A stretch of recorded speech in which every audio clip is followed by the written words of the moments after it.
So I know it's only been a week since I last posted about this case, but I realized a lot of things in that week. And ever since I have really investigated a lot more of the things that I left out from my last video. We're going to be touching on those subjects now. So I do want to open today's video with this. We all make mistakes. Some of those mistakes are worse than others, and that's very clear.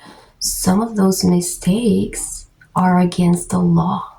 Some of those mistakes are against moral values. It doesn't matter what mistake it is. What people do mostly, well, they do have to accept the circumstances, follow along what law enforcement has instructed them to do. From there on, I believe that people that have committed any mistake in any manner should just become really proactive in their communities, doing just anything. You don't constantly have to be doing something, but maybe try to get involved with certain causes. Just try to serve publicly in any way.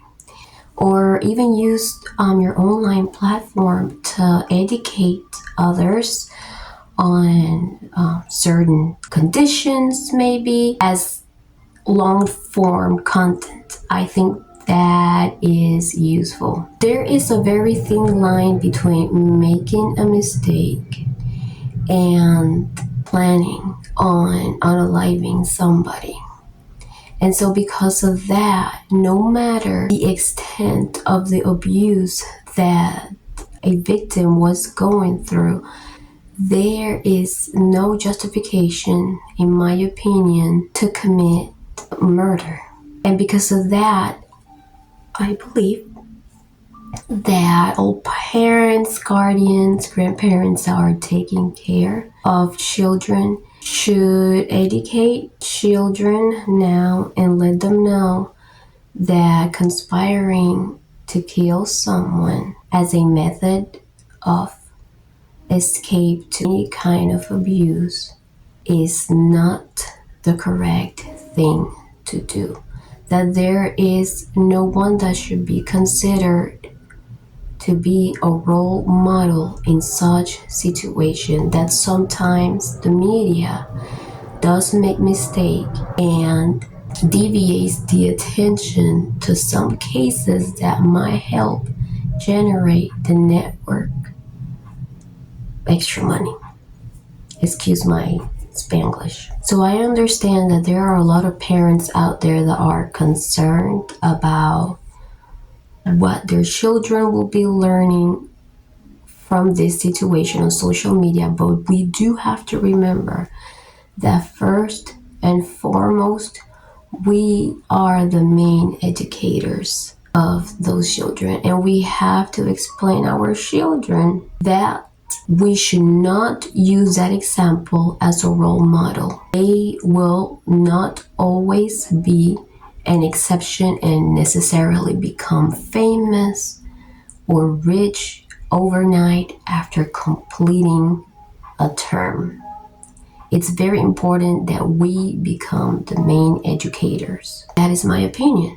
I have been raising Tara from day one, and I do believe, and I will always believe, I will be the first educator. None of us are perfect, okay? Like I said before, a lot of us have made mistakes, but when we are responsible for our own children, we have to try to make things better so that they face situations accordingly in the future. They are our future. So we should teach them that it is not correct to follow the steps of somebody that tried to kill or killed or paid somebody or took care of expenses for somebody to travel to get there and kill somebody. So it is very important in general. Let's educate our children about that. Welcome to Let's Just Sarah. This is Melissa, Tara's mom. You're going to be able to find this video in the playlist reactions. You're going to be able to find that video in the description below. Also, you'll be able to find other videos that are related to this one. The first, second video that I made on this case are also going to be placed in the description below. After you finish watching this one, make sure you go to the description and watch each one of those videos, because I do believe that they include very important information. I think this video is going to be a lot longer than the other one, and because of that, right now I am going to issue a trigger warning advisory, also a discretion advised advisory, because it will include a lot of details that may not be suitable for people that are very sensitive or are undergoing a very harsh situation. We will be covering the situation between GYPSY and Ken, GYPSY and Ryan, and also the aftermath of the release of the autopsy results, what I think of that versus what Nick is going through right now, and much, much more. So make sure that you do not miss a second of this video, because it will include, in my opinion, a lot of important details. Disclaimer, this video is only for entertainment purposes only. It is strictly based in my opinion and in my assumptions. This video will not offer professional legal advice, no professional financial advice, no professional mental health advice, no professional advice whatsoever. We're just here spending time together, and I am just reacting and giving my opinion. So, what is a victim manipulator? A victim manipulator is somebody, basically, in my own words, that tries to play the victim all the time. However, these kind of people may have been a victim in some sense, in some areas, or of any crime according to the laws. However, we have to remember that we have to pay exclusive attention, because sometimes victim manipulators, they already know that they are getting extreme support. They feed off that support. This is in general. I'm speaking in general right now. Without it, they're not able to operate very well. So when we're dealing with a victim manipulator, we do have to realize that before believing the words of anybody, do a deep dive into things so that you make sure that you are defending with a real purpose. That means wait for other things to come around. Go investigate and do a research. Go back.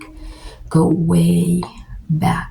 Because sometimes those roles really be reversed.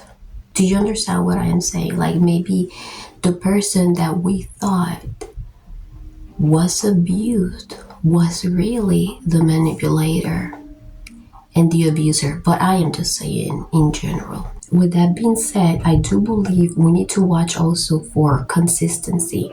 For example, if that alleged victim said that they wanted to come out of this situation becoming an advocate and not seek fame, or always people's feeling sorry about them, make sure that they are actually practicing what they once preached. So in my opinion, when you're dealing with a victim manipulator, you're gonna find some signs. For example, that person may tell you, if you don't do this to me, excuse the noise around, they might say, if you don't do this for me, I will do this and that. If you are not in this with me, I will do this and that. And that, in my opinion, is a very dangerous strategy. And to me, those are qualities that are more or belong to of a person with narcissistic traits, which is a person that will always be self-centered. Now you're going to notice that I'm going to be going back and forth with certain subjects and people that are involved with this case, so please excuse me for that. I just had notes all over the place from the things that I studied a little bit, and I didn't have a chance to write a script. I just have notes. But from what I have gathered, sorry, I had to fix the camera a little bit. So there are rumors out there that say that Dee's family may actually be, I don't know why my camera is looking so weird like that. Sorry. Dee's family may be actually suing GYPSY. Not sure how that would work, but that is what I heard. This may not be true at all, not so sure. As far as Nick goes, it is being rumored out there that even though he ran out of appeals, his lawyer may be working behind the scenes to see what could happen. And I'm gonna say I wouldn't be surprised about that, especially after the autopsy results were just released. And I am a person that I wasn't even digging into this case so much until now. And right now I am, excuse the noise out there. Right now I am asking myself, how come these autopsy results didn't come out years ago? How come these autopsy results weren't used for the actual trial? Because let me tell you something. I personally believe that these autopsy results may have changed everything, even the charges. Like, who knows? This is just my crazy, wild guess / opinion. With this autopsy results, there is a possibility, and I'm not an expert in law, but there is a possibility that she could have been charged with first-degree murder. And I'm going to explain myself why, in my opinion. So, the fact that there were 14 knife wounds versus the amount of wounds that Nick had admitted to administer, it just makes you think. It does seem like he was being honest, but at the same time, it does give me a feeling that he might have been scared in some way of GYPSY, or he might have had some hopes, and because the detectives may have been telling him, hey, GYPSY loves you, you should be honest, maybe he wanted to say something in her favor to be able to protect her because of the feelings that he had of her. I don't know, who knows, right? And so when it comes to those autopsy results, it also makes me think that there were no pills or food found in her system. So if there was none, is there the possibility that she would have been dead already, even before Nick got there? If you really think about it, it just makes you think based on those results. And I don't know how that works. I don't know if a new charge is something that would make this case turn around completely, or I don't know if nothing else can be done. But if this is just an assumption, okay, crazy wild assumption, if Nick got there when she was already dead because of the other excessive amount of wounds that were there, then if he is in prison, like I said, yeah. So after taking a look also at the autopsy, I do want to express my opinion on several other things. So based on the fact that DEE was so obese, and based on the fact that she was found to have so many conditions, it seems to me as if all the medications that were set that we could see in the pictures, seems to me that most of those medications should have been meant for her mostly.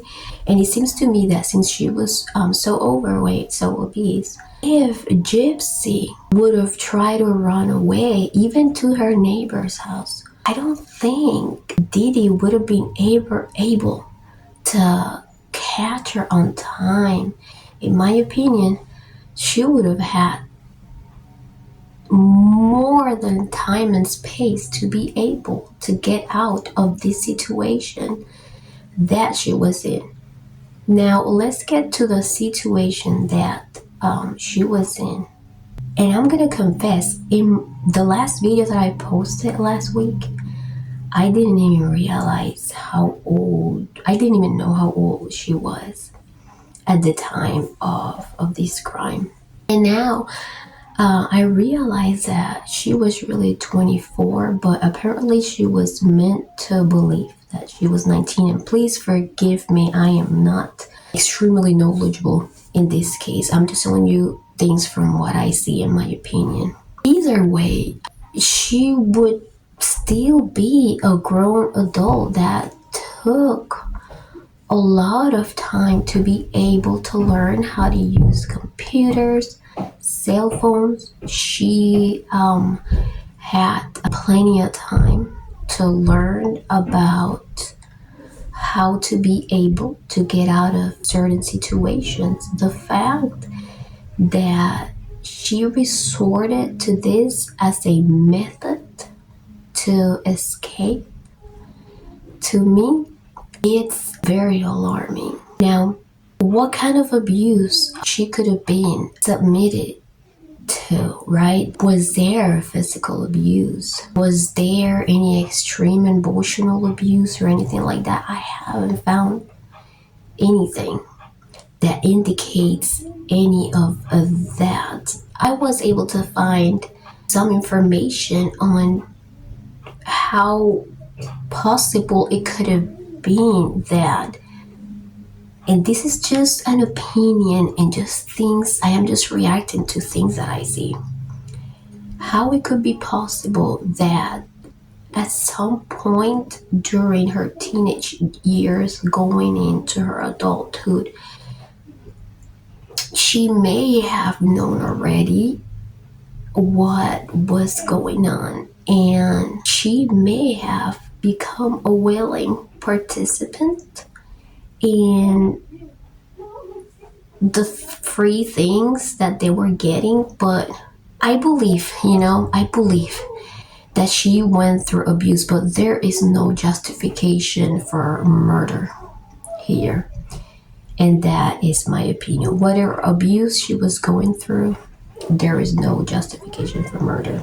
Now, throughout this week, I also took time to watch some of the interrogation videos. They were really eye-opening. I noticed how a detective was able to see right through. And I couldn't agree anymore with him, and that is my opinion. I did find something about how her hands had some bruises, and I also learned about how Dee's nose was broken. And that leads me to believe and assume that what if there was a struggle? What if there was a physical struggle right before Dee died? So if Dee, let's say for example, with all the conditions that she had, let's say for example, if at the time she was bedridden, what if she was in a vulnerable position to be abused in such sense? So in my opinion, those are things that need to be looked at, especially after these autopsy results were released, and how crazy it is that this was not used as evidence. I don't understand. I do believe there is a lot more that we still don't know. But I do know one thing though, is that Dee is dead now and she cannot speak for herself. I also do know that, in my opinion, it is irresponsible to make money off of a death that was caused by you in any sort of way.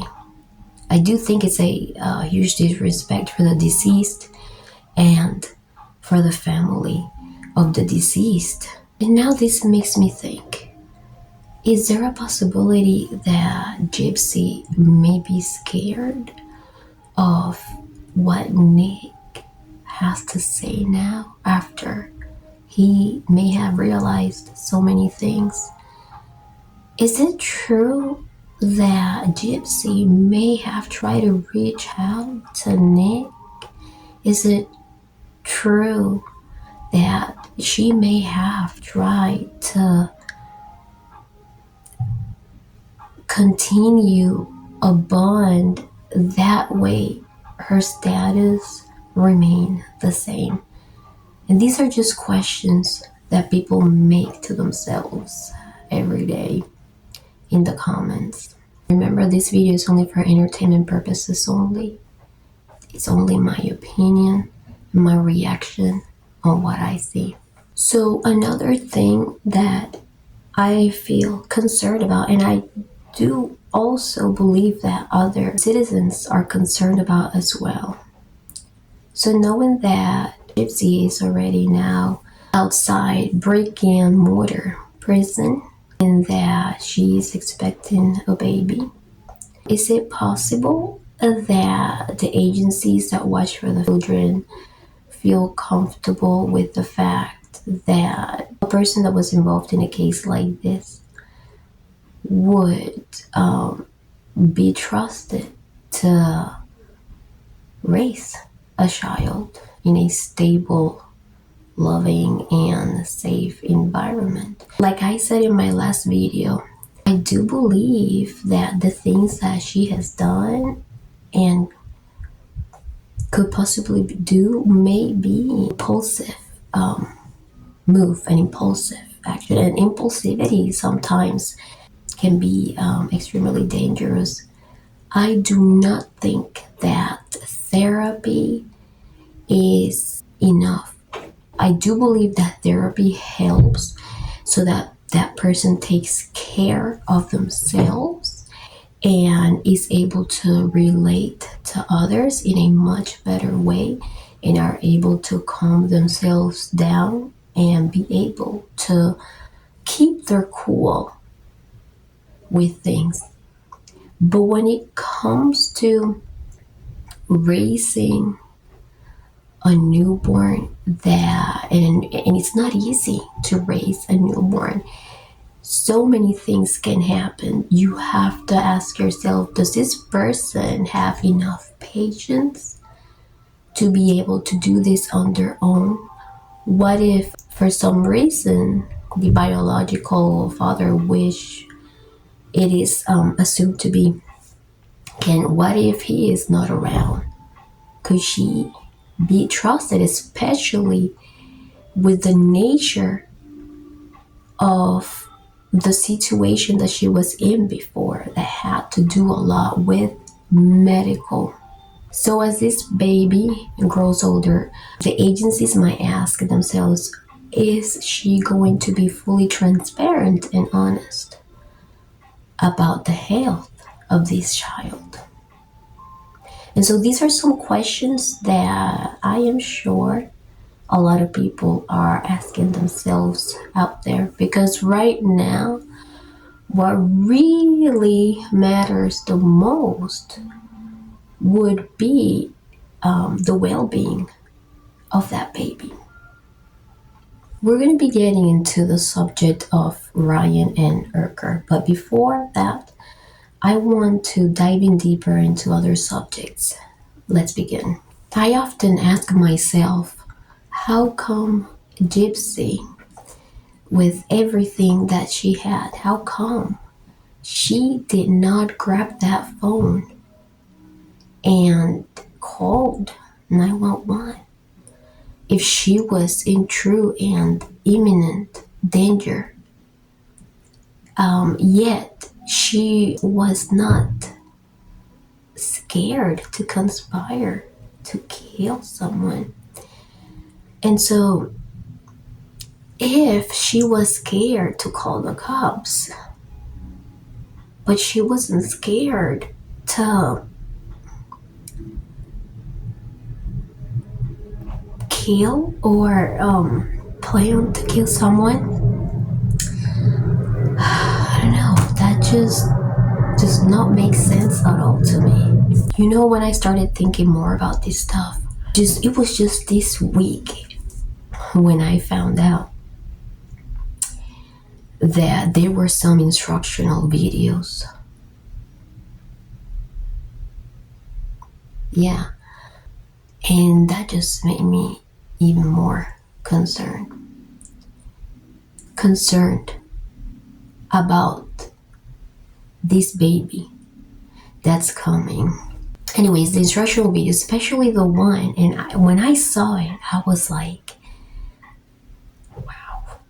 You know, it's the one where she was showing with her hand, like, you know, like doing that, like pretending to do the act of stabbing, like right on DeeDee's bed. It's like,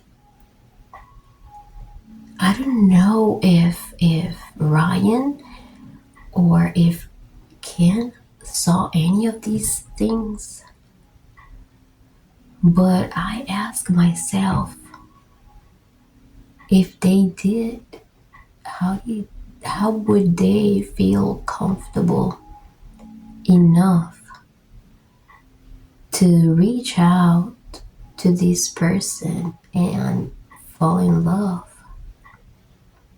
like that? I don't know. Those wild thoughts, you know. Yeah. You know who I feel so bad about? Nick's mom. And I'm going to tell you right now from the point of view of a mother. I saw some conversations, some screenshots, you know, of his mom reaching out to Gypsy, desperately asking where her son was. She knows, her mom knew that an autistic son, and we have seen out there in the news, they're very vulnerable. And sometimes parents can do everything to keep things under control. But sometimes, as you guys have seen in the news, autistic children have wandered off. And, you know, I just feel bad for his mom. And I think I heard also that she passed. So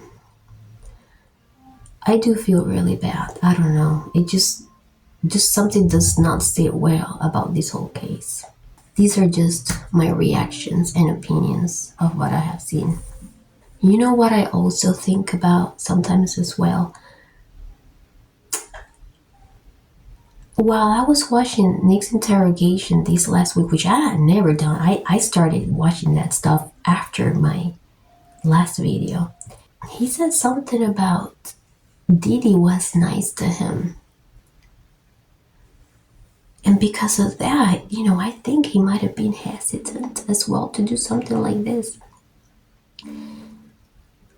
Which makes me think, and I ask myself, and I'm sure other people ask themselves too, what if she not only wanted to get rid of DEE because of an abuse and to be with Nick? What if all these conditions and having to take care of DEE, which was already in a very sick state, may have gotten to her? She might have felt extremely overwhelmed having to take care of somebody that needed so many medications. And maybe because she was thinking that maybe she wanted to live, a dream type of life, a fairy tale type of life. She thought maybe that if DEE was not in the way, then she could do all those things. I don't know. It's just some thoughts that come into my mind.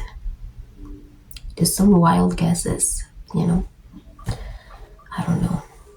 Let's talk a little bit now about the situation with Ken, and we're gonna talk after that about the situation with Ryan, or the possible situation with Ryan.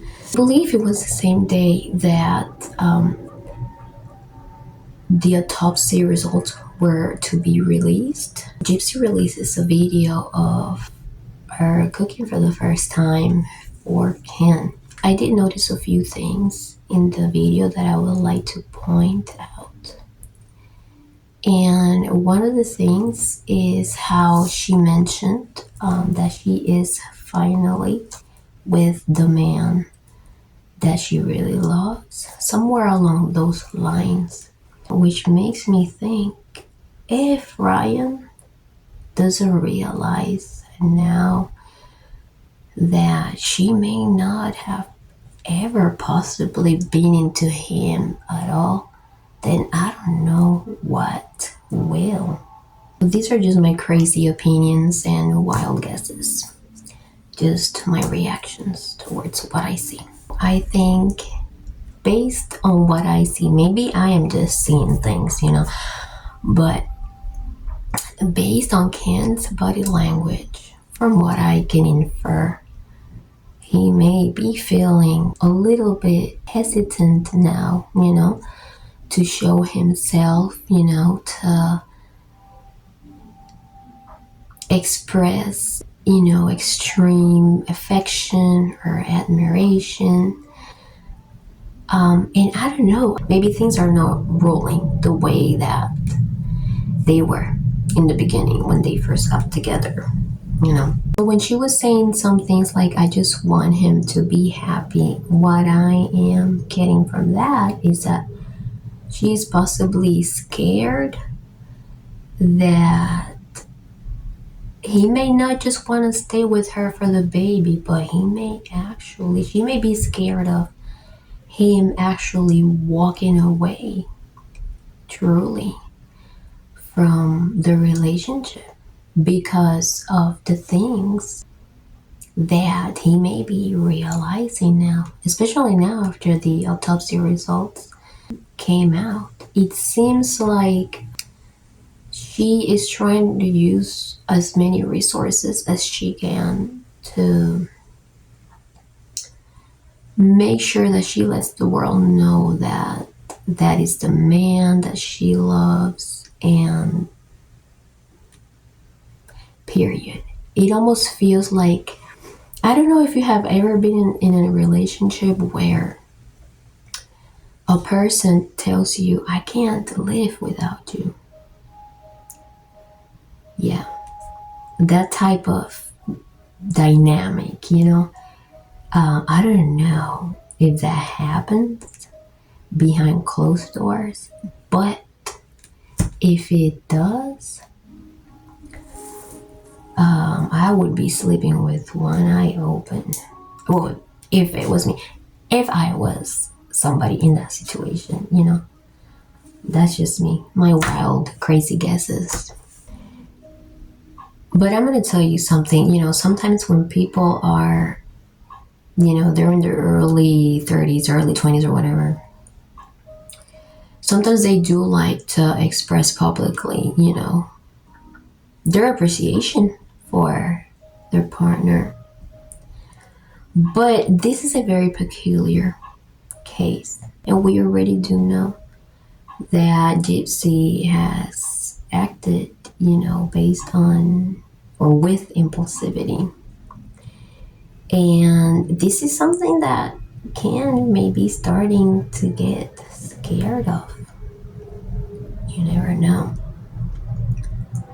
But I do not think that what I saw was healthy, because it shows like a hyper focus or fixation, and it just does not seem healthy for me. I'm not a mental health professional, so I can't get too deep into that. But like I said in my last video, when they break up,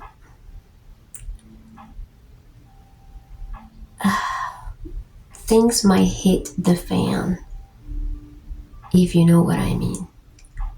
Just with the breakup, she might just enter a stage, an emotional state that I don't think that even therapy may even help with. That just with the breakup, that's just my opinion.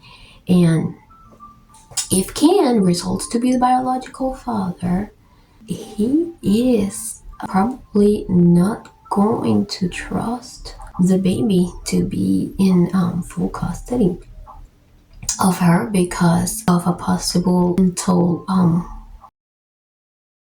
or lack of balance. I'm sorry, I don't know if I said the word correctly, excuse me.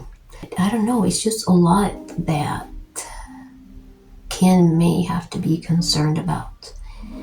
Now, we're gonna get to the subject of Ryan and GYPSY. In my opinion, if GYPSY has not started talking with somebody out there other than Ryan, she may seek to get back with Ryan, and that's just my wild guess. Why? Because look, Ryan, I mean, a lot of people may consider him, weird because, he reached out to somebody in prison. But, I think Ryan was just a very lonely guy. You could be around a lot of people and be lonely at the same time. He thought that maybe somebody that was in a lonely position as well would be a good fit. It seems to me that other than him possibly picking out the wrong person to fall in love with, he seems to be pretty mentally stable. And when it comes to the things where a lot of people viewed him as being controlling, I don't view it like that, even though I just only got to see a few short clips. I do view it in the sense of, I don't think she was invested in him as he was invested in her. And I believe that maybe she might have used that situation of being married to maybe be in good standing with her prison sentence.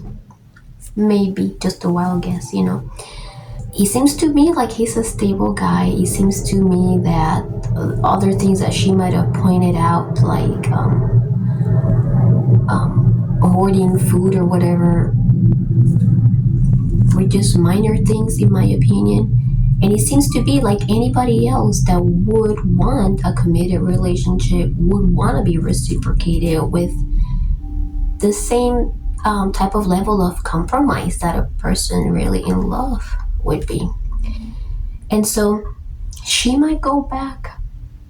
I'm sorry, she may want to go back with Ryan because he does have all these traits, and because she may want to seek that stability as well.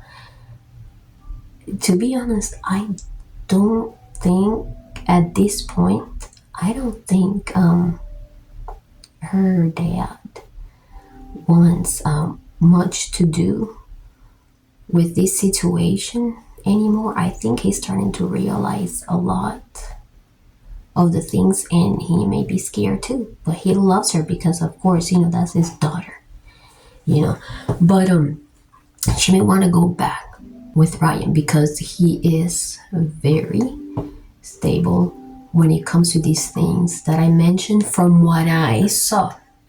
And everything is based in my opinion.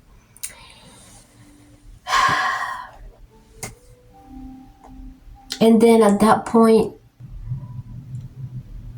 if he gets back with her, then I would probably, and I know he doesn't care about this stuff, but I would probably lose some of the sympathy that I have for him, because how would you get back with somebody that betrayed you in this way? They might tell you that it was a big mistake that they regret, but you invested years of your life to be hurt like this. That was just my opinion. If I was Ryan, I would take this opportunity to continue healing, finding yourself, and find somebody that you may want to start a life with. And don't even rush, because let me tell you something. When I was younger, and I am in my 40s right now, but I was just thinking, wow, you have to be in a relationship to be in good standing. You have to be married or whatever to be in good standing with society. But sometimes it's a big mistake to rush. And in so many ways, it can be a big mistake, no matter how lonely you can feel. And this is in general. I am speaking in general now to all those that may feel lonely just because they are single.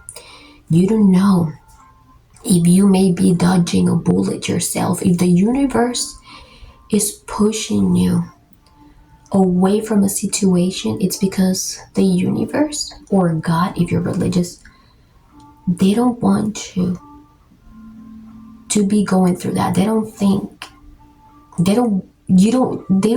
you going through that. Simple as that. Freedom is a beautiful gift. Take advantage of that. Somebody that really loves you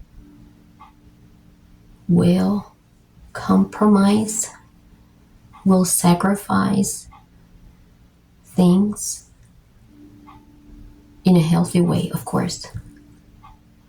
They will reciprocate. But if you can't find somebody like that in the meantime, seek it for yourself. Okay? And with this, I wrap today's video. If you found this video interesting, valuable in some form, don't hesitate to lick the like. Oh my God. Don't hesitate to hit the like. Okay? Add it to your favorite playlist. Maybe share it with a friend. And I hope I see you guys next time.